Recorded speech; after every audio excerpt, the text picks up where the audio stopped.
Welcome to our SolidWorks tutorial. As a certified SolidWorks expert, I'll guide you through creating a motion study with a rotary motor. Today, we'll animate this cooling fan to simulate real-world motion. Here's our completed cooling fan assembly. Ready to spin? Let's get into our motion study. At the bottom of your screen, click on Motion Study 1. This shifts us to the Motion Study workspace. Now let's set up our rotary motor. Click Motor on the Motion Manager toolbar. For our fan, we'll select the face of the central hub.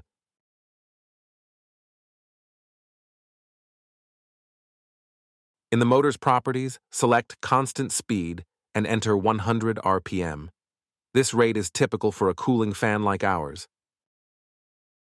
Drag your timeline to 10 seconds for this demonstration. You can add keyframes for speed variations, but will maintain a steady speed throughout. Click play to watch your fan come to life. If it doesn't rotate correctly, revisit your motor settings and assembly constraints.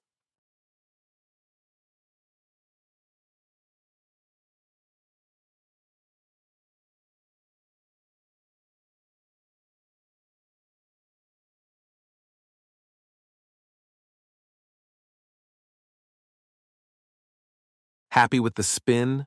Great. Now let's save your animation. Click the Save Animation button, choose your format, and export it.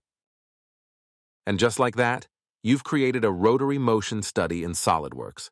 With these steps, you can animate your designs. Thanks for joining me, and keep innovating.